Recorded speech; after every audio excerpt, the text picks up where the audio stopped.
Hello and welcome to the 10th tutorial in the series, and today we're gonna go through a couple of new things. First of all, I'm going to create a background to the image and create a different lighting to the scene, because the way we created the lighting before using the V-Ray Sun and V-Ray Sky is a good way, but I prefer another way and I want to show it to you, which is HDRI image lighting. So we'll do that, then we'll add fences here and some trees in the background. I'll show you a couple of websites I like to go to get free models for my projects, and also sky pictures and things like that. So let's get started. First thing I'm going to do is I'm going to change the lighting in my scene. So the lighting in the scene was, the end result was like so. Keep in mind there are no trees in the background yet, and there are no skies and things like that. So the way of using V-Ray Sun and Sky is a good way, but I prefer using HDR image background and Global Illumination. So in order to do that, I'm going to delete the V-Ray Sun. I'm going to go to rendering environment, and I'm going to delete the V-Ray Sky also. And now I'm going to add an HDRI image to my scene here. In order to get an HDRI image, you know what, first of all I'm going to take the camera just a bit down because it's too high. So if I create a box and see how high the camera is from the ground, I am almost 3 meters in the air. So I want to take the camera just a bit down. So I'm looking from a human viewport, human view. So 177 is a little bit high, but that's fine. I'm going to go back to camera, and this view looks much better. So it was like Control Z to go back, was like this, and now it's like this. So I think it's a better mood for the image to capture it from this view. Okay, so now I want to find an HDRI image. What is an HDRI image? It's an image that was captured using special cameras that capture larger color numbers. So if a regular image has 255 values of red, green and blue, the HDRI image has lots more than 255. So the lighting in the scene will look better. In order to find these images, you can just Google it. You can go to Google and Google HDRI images or HDRI sky. And there are a lot of samples and free samples of HDRI images and skies and maps and things like that. But I found a couple of sites that I like with HDRI images, and they are free. So the first site, all the sites were going to be in the description below. So the first site I found is Viz People, and you have free trees models here and free things for kitchen visualizations and things like that. But what we are interested in right now is this free HDRI maps updates. So let's go inside here. You need to register to the site. It takes 1 minute and it's free, so don't worry about that. After you are registered, you can download the HDRI. I already downloaded it. So what I'm going to do is, when you download this pack, it comes as a zip file. So this is the zip file. Where are we? HDRI, this one. I'm going to extract it to my project's directory. And the reason I'm doing this, you need to extract it to the same directory the file, the max file is in. The reason for this is when you use this map, Max will not have to search for it all over your hard drive. So you can just see it inside the directory the file is in. Let's go back. Download, 1 second. Oh, here it is. Okay, I'm going to extract it to my library, to my directory.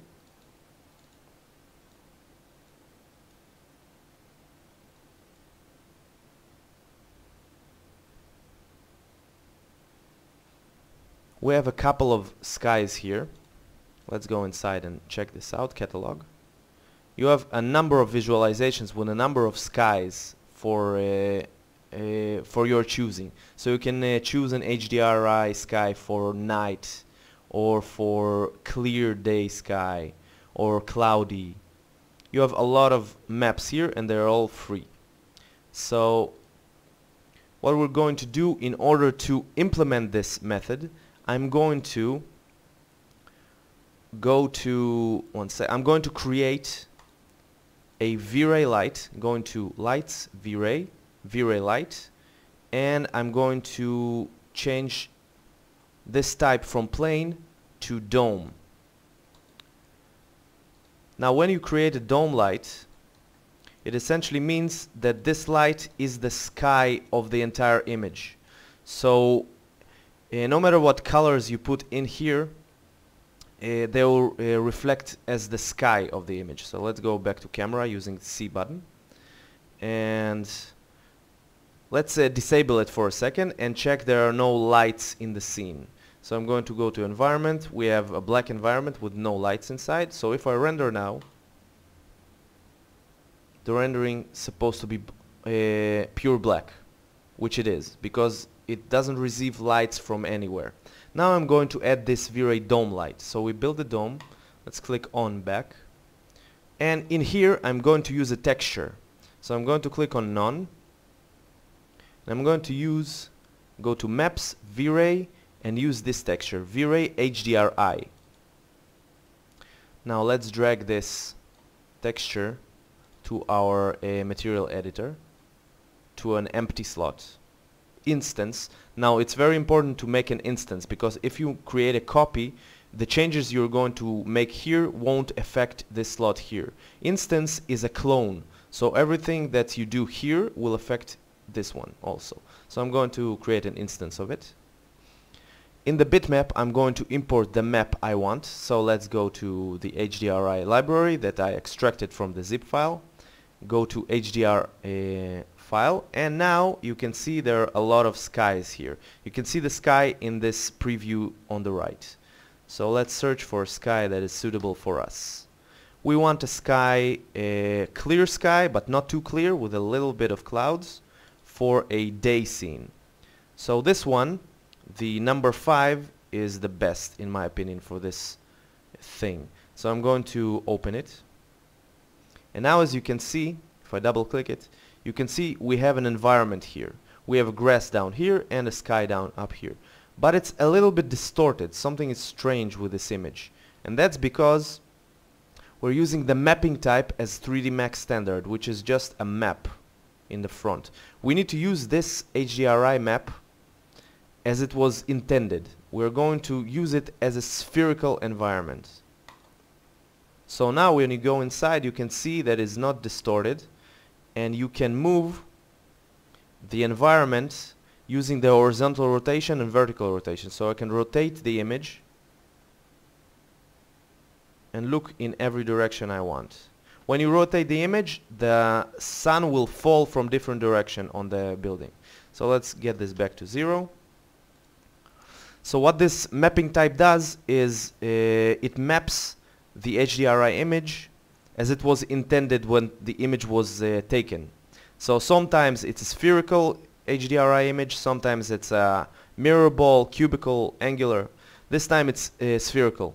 What I usually do is I just check every one of these options until I get a good result here that is not distorted. So the spherical is my first option. It's usually spherical. Okay, so now we did that. Now let's try rendering. It's very, very dark. Okay, and that's because we need to up the value of the multiplier. So we need to up the intensity. Let's up this to 30. Okay, this looks much better. And as you can see, the sun is coming from this direction because there is like shadow here from the building. Now, in order to see the result, I'm not going to hit render all the time because it takes a lot of time. So what I'm going to do is I'm going to use V-Ray real time, V-Ray RT. In order to apply this, I'm going to go to Render Setup, go to Renderer, and I'm going to change this to vrayRT. So now when I hit render,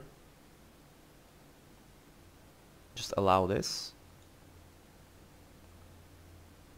it renders much faster. It's very splotchy and the image is not correct, but you can see the direction which the image is going. So this is good for us. You can see the brightness and you can see where the shadow is falling. So you can align the image correctly using the vrayRT, and then go back to just a regular V-Ray and render it out. So first thing I see is the shadow is falling this direction. I want it to fall something like this. So in order to change that, every change I make here, one second, let's cancel this. Every change I make here will apply to this rendering. So let's go to our material editor and just rotate the map. So let's rotate it like 90 degrees. So now the sun comes for a different direction in the scene. Let's try rendering.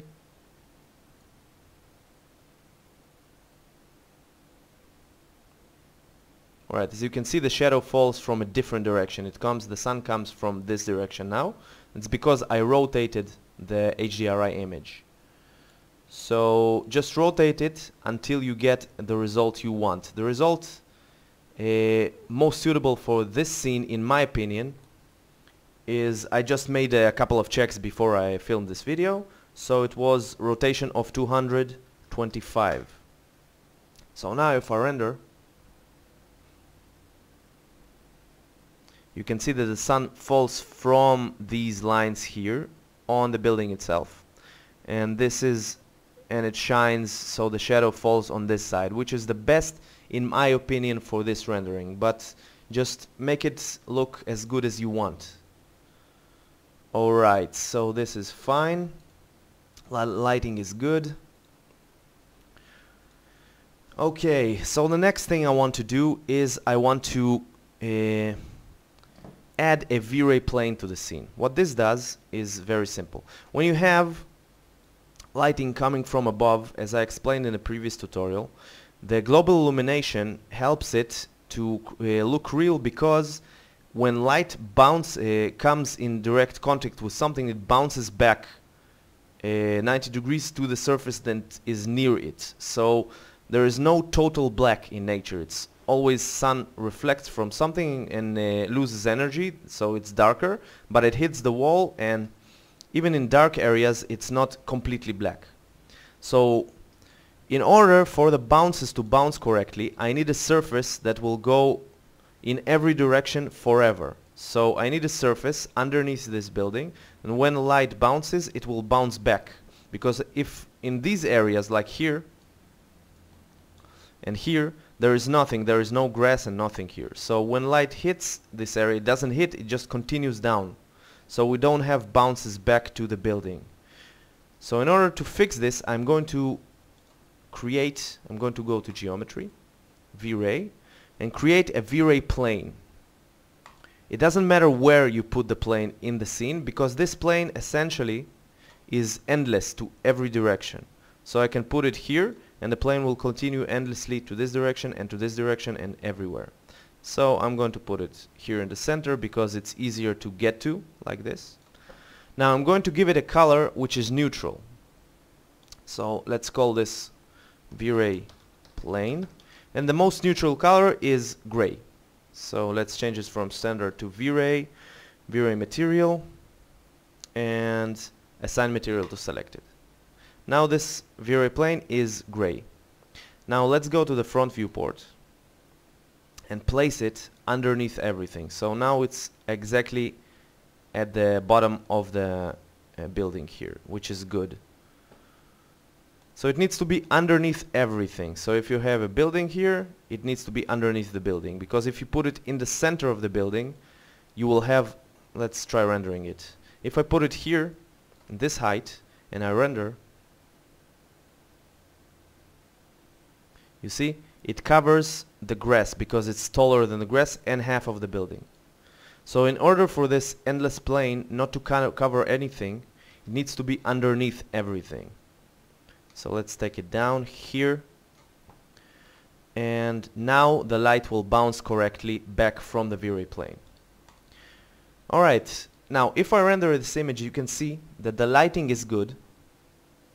We have a lighting here that shines in the right direction. You have shadow on this side, which is good, but the reflections are very dark in the windows and in this glass. In order for the reflection to be stronger, I need to up the intensity of my HDRI image. So now it's on 30. The intensity is on 30. And it shines correctly, and the brightness of the image is fine. But I want different brightness for the reflections only, because the reflections need to be stronger. So what I'm going to do is I'm going to shift drag this VrayDome here. It doesn't matter where you put the dome. It's like the VrayPlane. Everywhere in the scene you have a endless dome of the sky, so you can put it anywhere you want. I'm just putting it here because it's easier for me to get to when I click on it. So first thing is I'm going to go to the first dome, and I'm going to call it VraySky and GI. So this is the VraySky Global Illumination, the bouncing of the light. So I'm going to go to options in this VrayDome, and I'm going to deselect specular, effect specular, and effect reflection.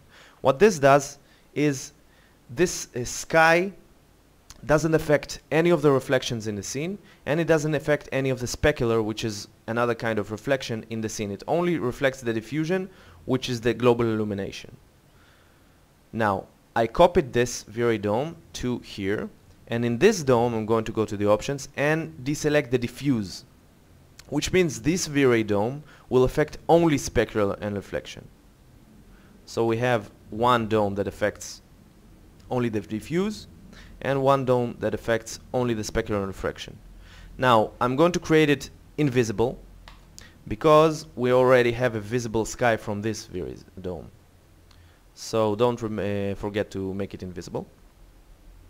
And now I can give it a very high value so that only the reflection will be higher value.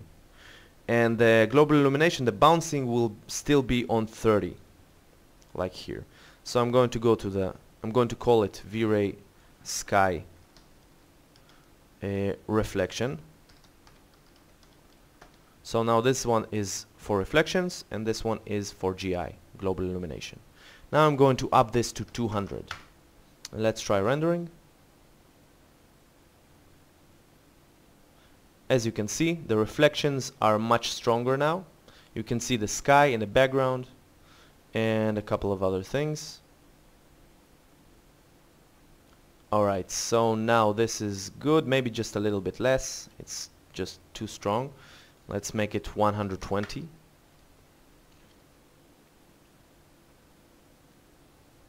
This is fine.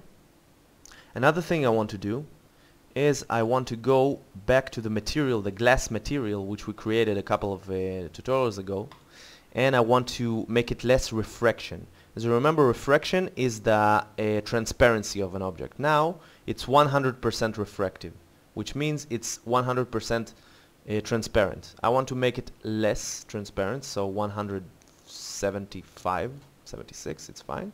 And I want to change the color to black, not bluish like so, but a black glass. Almost pure black, 5 or 7. 5 is good, 3. So now we have a glass which is more closed off, like real glass in balconies, because the glass in balconies is not really that transparent, it's half transparent. So let's try rendering it now.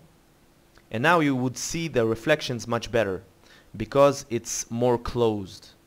The glass is more closed, the refraction is less, so the reflection is more prominent in the glass itself. Okay, this is fine, you have good reflections here.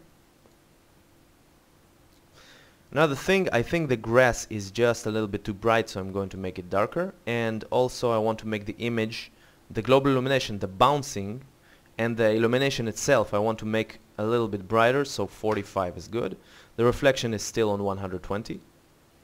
and let's go to the grass material here and go into the diffuse slot and go to output, and RGB level is the brightness of our texture, so I'm going to make it 0.75, so now it's darker.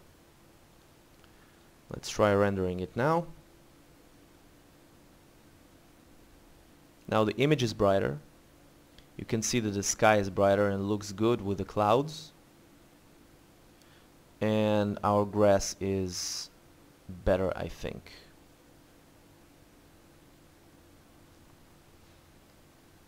Alright, so now we're done with the VrayPlane, VraySky and the reflections.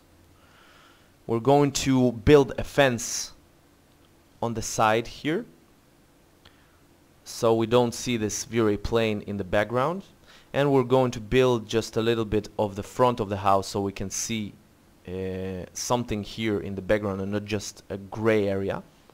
And then we're going to add a couple of trees at the back so it will look better. So let's do that. First thing, I want to create a fence for the perimeter. So let's go to the top viewport. I'm going to unhide all, which means I'm going to unhide this plan, which I used to create the building. And as you can see in the plan, this is the fence here of the building.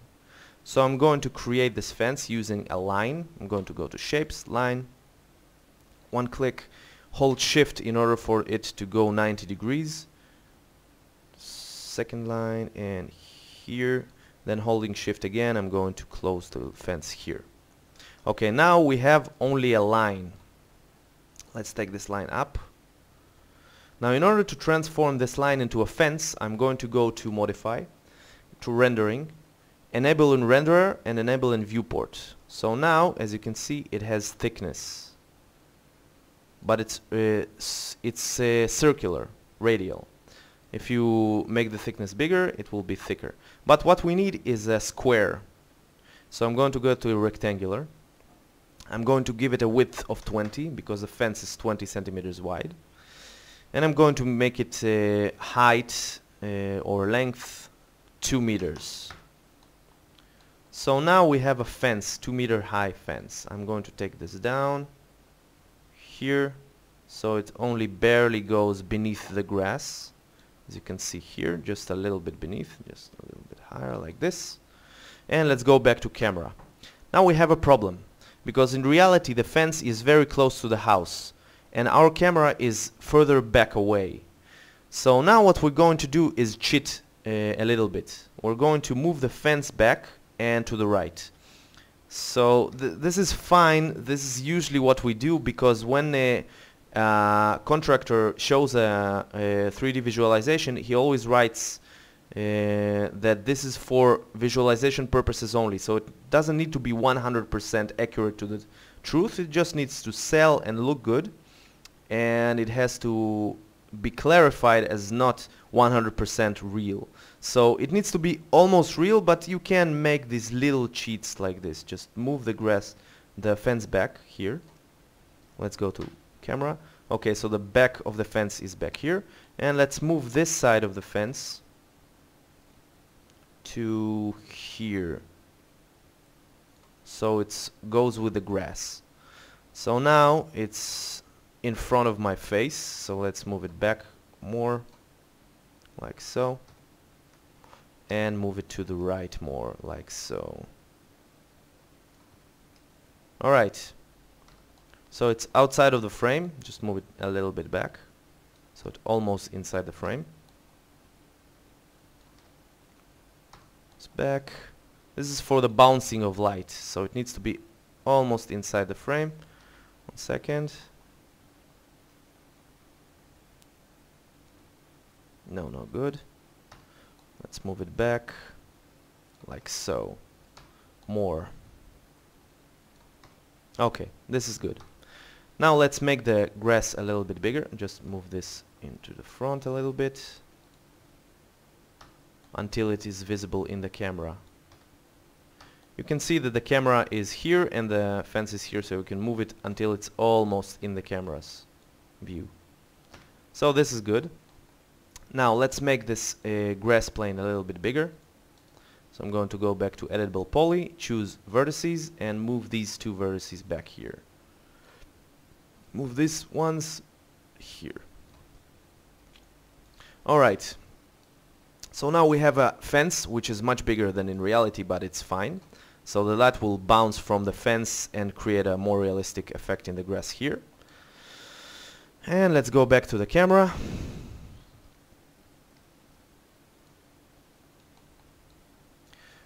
Let's give this fence a texture. So I want to find a proper texture for this fence.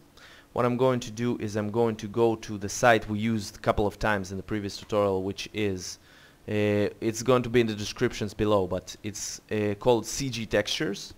They have a lot of free textures here.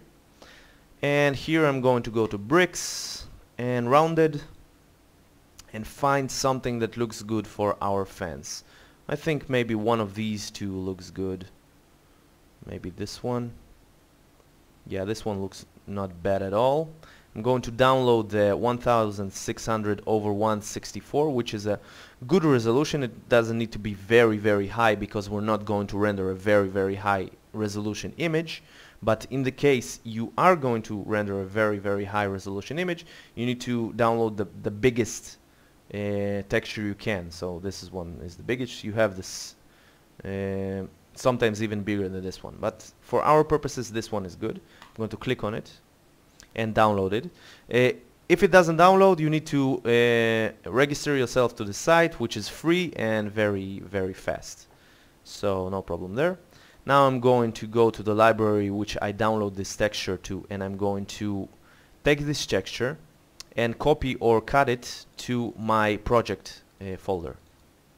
This is very important because all the textures need to be with the Max file so that 3D Studio Max can find the textures.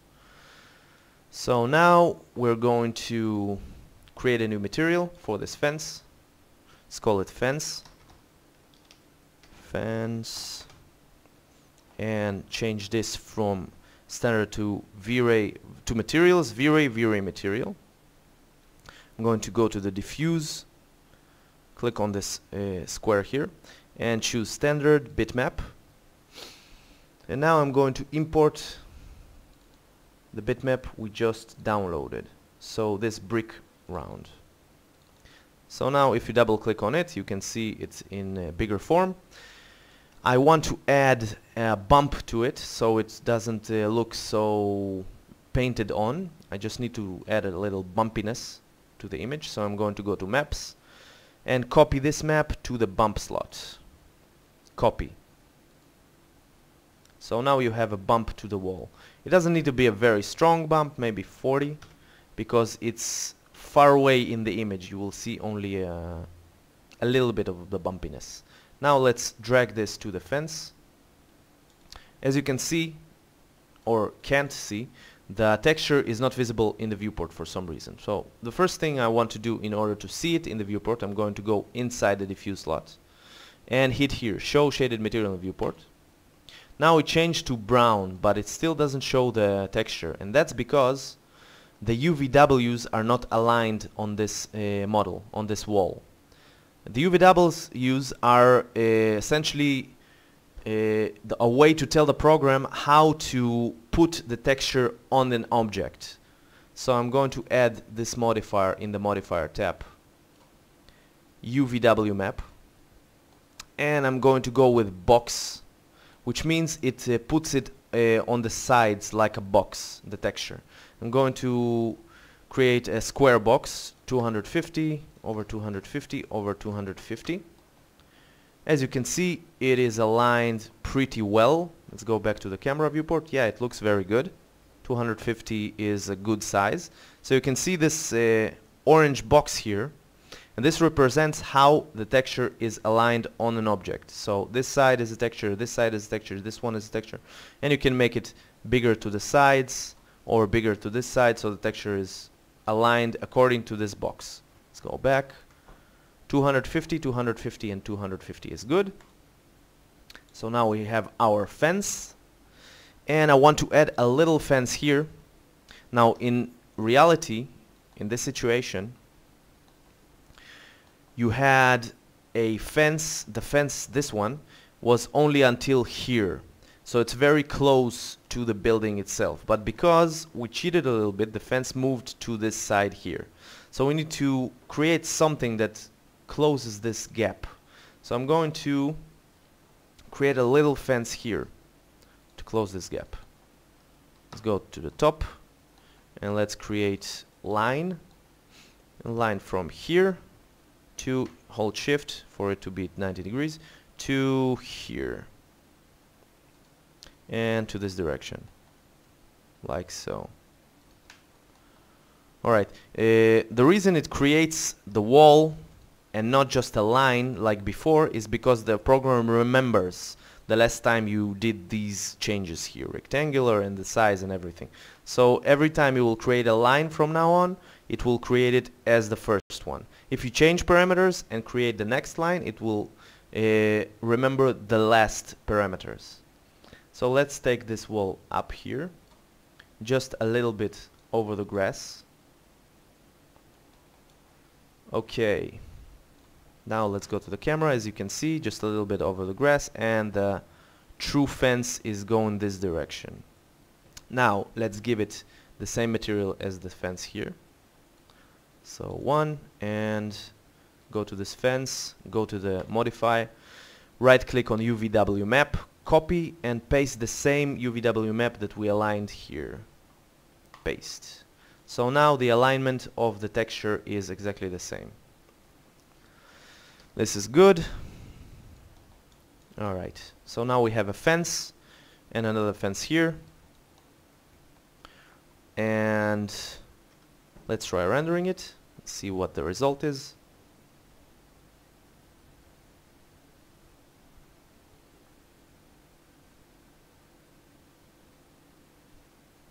So as you can see, this closes off a little bit of this area, which is good. We have a fence on this side, and that's fine for now.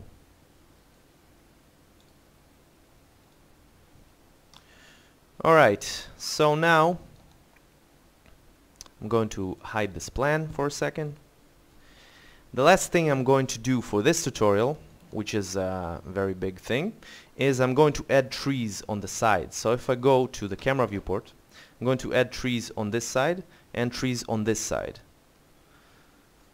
Now, in order to get trees, I'm not going to build the trees, because building a tree can take sometimes a week, because the geometry is very, very, very tough. There are a lot of polygons for the branches. It's not like a square form made by humans. It's something that is natural, and that makes it very, very difficult to create, because it's very abstract. So in order to get a tree without building it, I can go to a lot of libraries on the internet. The library I like the most is Evermotion. You can go, just type, it will be in the description below, but you can type it in Google, Evermotion. This site has everything. It has a lot of models of trees and models of books and things for the kitchen renderings and for interior renderings. It has everything, but it is a little bit expensive, and everything here costs money. So in a lot of visualization people use this site for their libraries, but for the purpose of this tutorial I'm not going to use a paid models, because I want it to be free. So I found a couple of trees that you can download for free. I found two sites for this. You have this site where we download the HDRI image. If we go back, this will be in the description. If you go back, you have free trees here, models. But the trees I'm going to use is from a different site, which is called XFrog, and they have a couple of free samples. So we have a couple of free trees. The ones I download is this one and this one. Just add it to the cart, and it's free. So add it to the cart, click your information, and just download these models from here. Okay, so I downloaded these models before, so I can use them, let's go to the library where I downloaded them from. These two models are these files. It downloads them as zip files. So I want to open these zip files into my library. Again, always open the files you're going to use inside the folder where your max file is. So I'm going to open one tree in this library, and then I'm going to open the other one. Let's go back to downloads, and the other one is this one. And again, open it inside the library, the folder where your max file is. So I'm going to open this one here.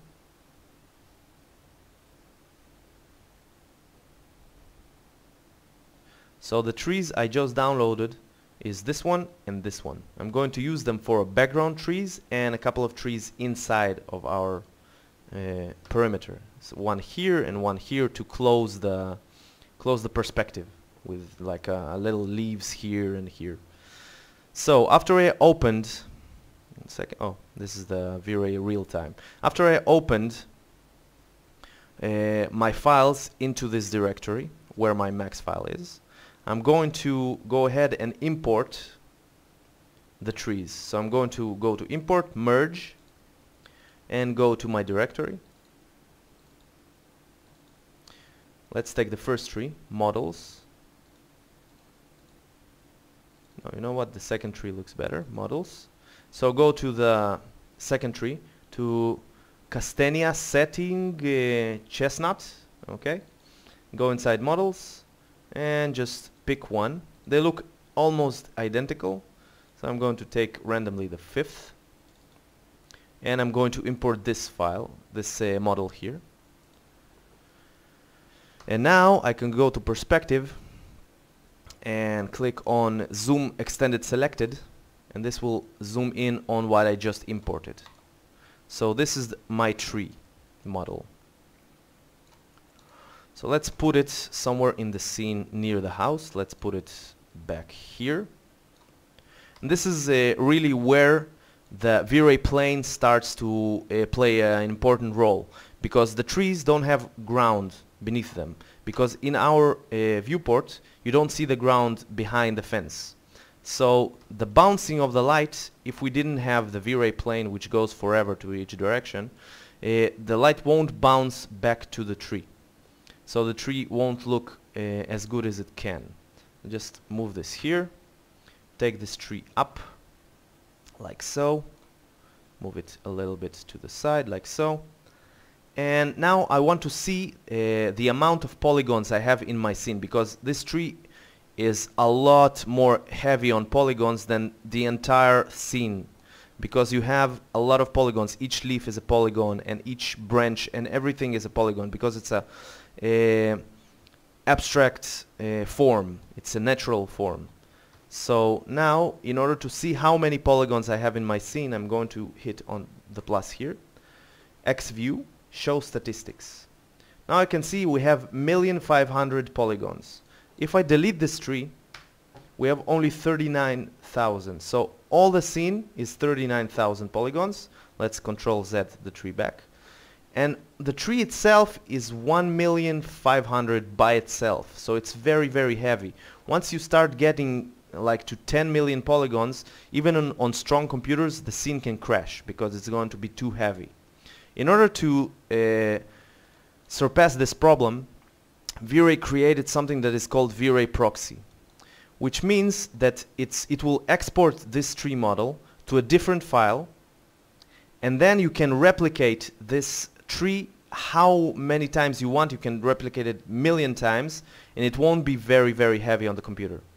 So in order to create this VrayProxy thing, what I'm going to do is I'm going to go to the tree itself. I'm going to right click and hide unselected. I'm going to hide everything except the tree. Now I'm going to go to group, ungroup. So now I ungrouped this tree. We have 8 objects here. We have the branches, the down branches, the branch in the center, we have the leaves and the fruits. So we have a lot of things here. You know what? I don't need the fruits, because the tree is in the back and it will be very heavy on the software, so I'm just going to delete the fruits.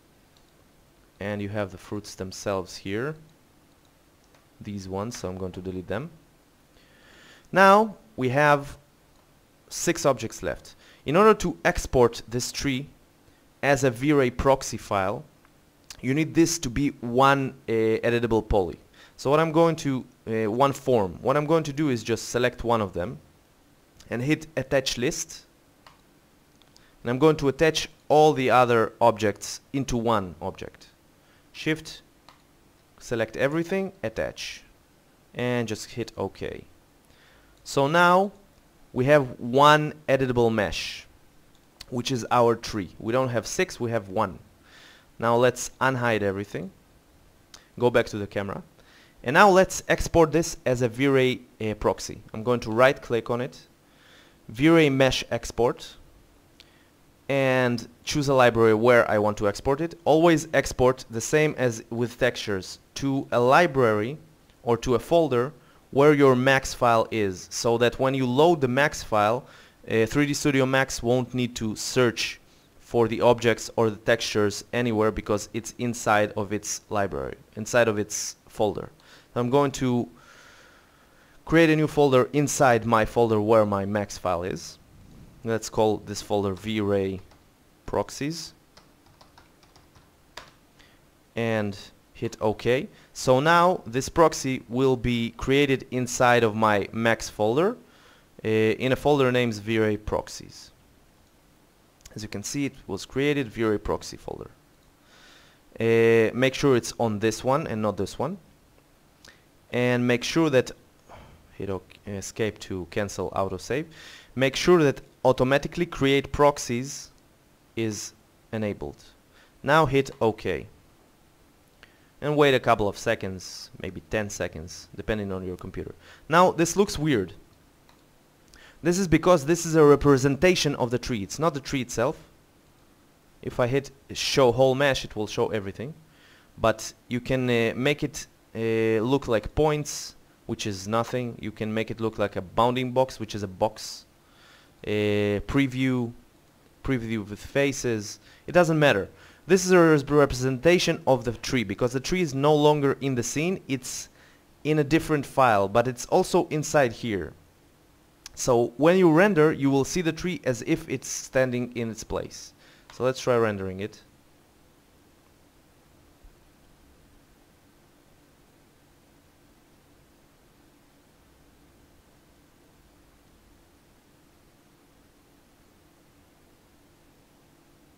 As you can see, the tree is in place, everything is fine, and the tree looks great.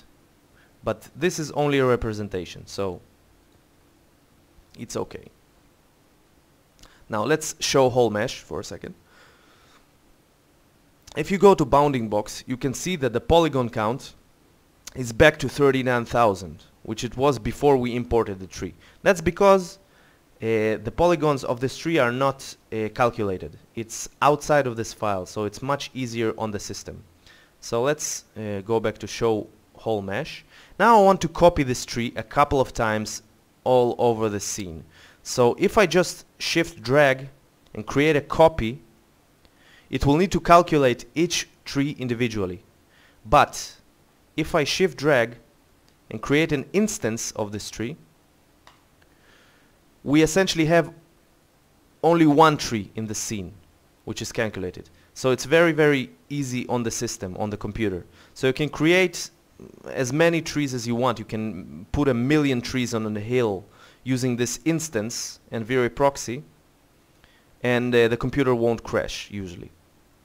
So what I'm going to do is always make sure, shift dragging, not copy, instance. Always make sure when you're working with VrayProxies, you instance the trees. Now you have a lot of polygon count here, but after I place the trees in their places, I'm going to go back to bounding box, and then the trees will show only in the rendering time. And in the viewport you will see that there is no polygon increase.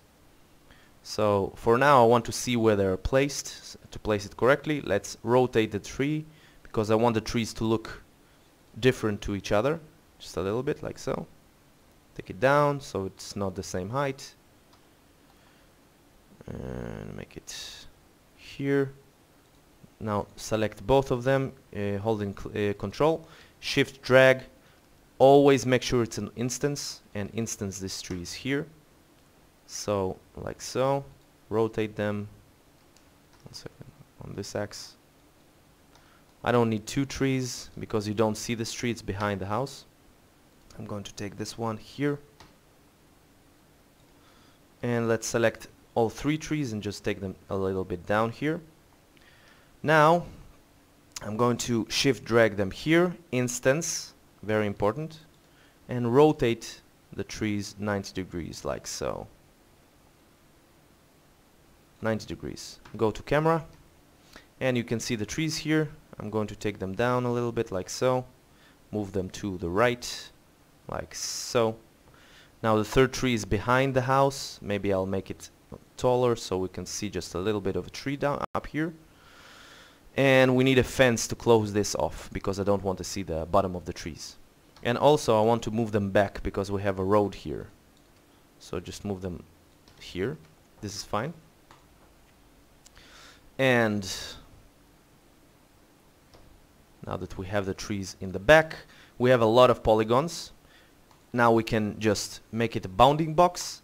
And when you make one bounding box, every one of them becomes a bounding box because we instanced them. We cloned the one tree. So everything you make as a change here will change to every tree. So now we don't have an increase in polygons, which is great. We're going to create a fence here. 1 second. Yeah, let's close this front of the house using a fence.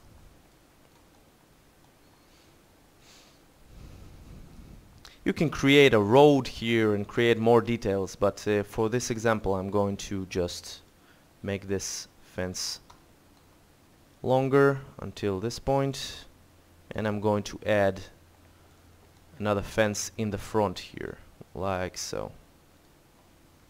Let's go to the camera and take this fence up and to the right. So we have a closing here. So if we look at the trees as meshes, you can see that the trees are behind something and not in front of something, which is good. Alright, so last thing, let's make this fence the same height as this one. And I'm going to give it the same material as this fence. And I'm going to copy this UVW map and paste it here so that we have a UVW map for this fence. And I don't need to build a ground here for now because we have the VrayPlane underneath. And you can't really see the ground. I will build it in the next tutorial because you can see it a little bit here. But for now this is fine. And let's try rendering for a second with the trees in the back.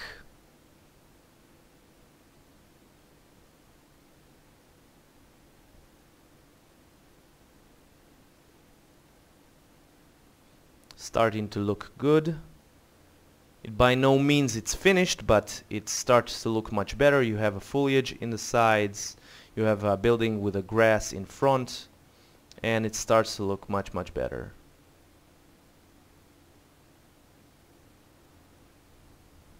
Alright, so let's bring the renderer back. Now we're using vrayRT, which is only real-time rendering to assess the lighting if everything is okay. So now I want to go back to production render. So I'm going to back to V-Ray Advanced, or which kind of V-Ray do you have. And okay, it's disabled everything we just we created before, so let's just put the settings back. I'm going to give it adaptive. I'm going to give it a value of, let's make it just a little bit higher so we'll render it to look a little bit better. So this one, the minimum subdivision is 2, maximum subdivision 8. This means that there will be a little less noise in the scene. Next thing, a very important one, go to Global Switches, go to Expert, and disable probabilistic lights. This option is a new option to V-Ray 3, and in my experience it doesn't work well. So if you don't disable it, it won't render correctly. So disable this option in Expert probabilistic lights. And next thing is, so you have 8 in minimum and maximum subdivision for the adaptive image sampler. Let's go to Global DMC, to Advanced, and this is fine. Noise threshold, the lower this number, the less noise you will have in the image, but the more time it will render. So for now 0.005 is fine. If you have an older version of V-Ray, which is not 3.2, you will have 0.01 here. So just lower to 0.005. The environment is fine, we don't need to touch it because we have these V-Ray domes as environments. Let's go to color mapping, linear multiplier. We did all this before in previous tutorial, just rehashing this. So linear multiplier, gamma 2.211, clamp output for very bright spots in the image, they will be clamped out, so you won't see them, which is good, because sometimes very burned areas are created, and this fixes this problem. Subpixel mapping on, make sure this one is color mapping only, no gamma. Go to settings and go to expert. Now if you have a Intel processor, a new generation Intel processor, if you bought your computer like 2 years before now, or the computer is newer, this option will work for you. You need to have an Intel processor, and it needs to be relatively new, like 2 years. So use VrayDome uses a function inside Intel processors to speed up the rendering. So I'm going to use VrayDome, but I'm not going to use it for motion blur because we don't need motion blur here. It's for animations. And hair, we don't need to use this too because we don't have hair in our scene. So only use VrayDome. Now this dynamic memory limit is the limit of memory that will be assigned to things like V-Ray proxies. So when we created the proxies for the trees, we need more memory to be assigned for these purposes. So this needs to be something like half of your RAM. So if you have 8 gigabytes of RAM on your system, you need to put 4,000 here. If you have 16 gigabytes, put 8,000 here. This is about correct for most cases. So I have 32 gigabytes, so I'm going to put a lot of RAM here, 16. But you can put as many RAM bits as you need. So if you have only 4 gigabytes of memory, you need to put 2,000 here, not more, because it needs the remaining 2,000 for all the other calculations, like lighting and things like that. This is only for things like V-Ray proxies and displacement of the grass. So because we have proxies and displacement, we need a large value here. But you know what? 8 is fine. So if you have 8 gigabytes, don't put this value over 4 gigabytes. Alright, so the last thing I'm going to do is go to Global Illumination, which is the bouncing of the light. Go to Expert, Enable GI, change the brute force to irradiance map, go to the light cache and go to Expert. I'm going to up the subdivision of the light cache a little bit to 1300, and this creates a more crisp and better result for the rendering, but takes more time. So 300 rays is fine. I'm going to go to irradiance map and change this to Expert, and preset I'm going to put on medium. In 90% of the cases you don't need more than medium. Okay, for these two I want to up the value a little bit. So I usually use a value of 70 or 80, 75 let's say for subdivision. 80 is fine. This is the quality of the irradiance map, of the calculation of the global illumination. So the bigger this value is, the better the rendering will be, but it will take more render time. So you need to keep that in mind. Interpretation samples you don't need to touch unless your final rendering has splotches or weird light leaks in the scene, like light going through the ceiling or the floor, things like that, light leaking inside. We have examples. Let's just Google it. V-Ray light leaks. Have example of this in V-Ray photos. You can see the leaks of light here.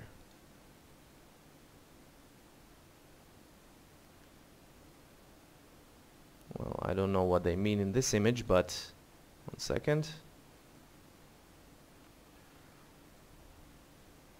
Okay, this one is good. You can see that this object is touching the walls, but the light leaks through. You have also like splotches like this here on the walls, things that are strange. Now, when you get these kind of things, you need to up the value of the interpretation samples. But don't up it before you have these problems, because when you up this value, as it says here, it will be more blurred out. So the higher value, the more blurred out the dark areas will be, but you will have less splotches and light leaks. So if you don't have a problem, don't touch this. If you have a problem with light leaks, up this value to maximum 60. So I'm going to make it 30 for now. So 80 and 30. And this is fine for now. I think everything is aligned. Alright, I'm going to make the resolution HD. And I'm going to save this file. Control S to save the file, because we didn't save it from the beginning of the tutorial. And I'm going to render this image out for now. Now, this is by no means the last rendering we're going to do of this tutorial series, because we have a lot of other things we want to add, like a little bit of vegetation inside of our grass, and a little bit of ground back here, maybe some trees that are close to the camera that will be up here to close the frame, and things like that. So in the next tutorial, I'm going to finalize this model in 3D Studio Max. I'm going to export this image out, and I'm going to start post-production on this image, which means I'm going to go into Photoshop, and I'm going to create a much more realistic image from what I exported inside 3D Studio Max. So as usual, thanks for watching, and I'll see you next time.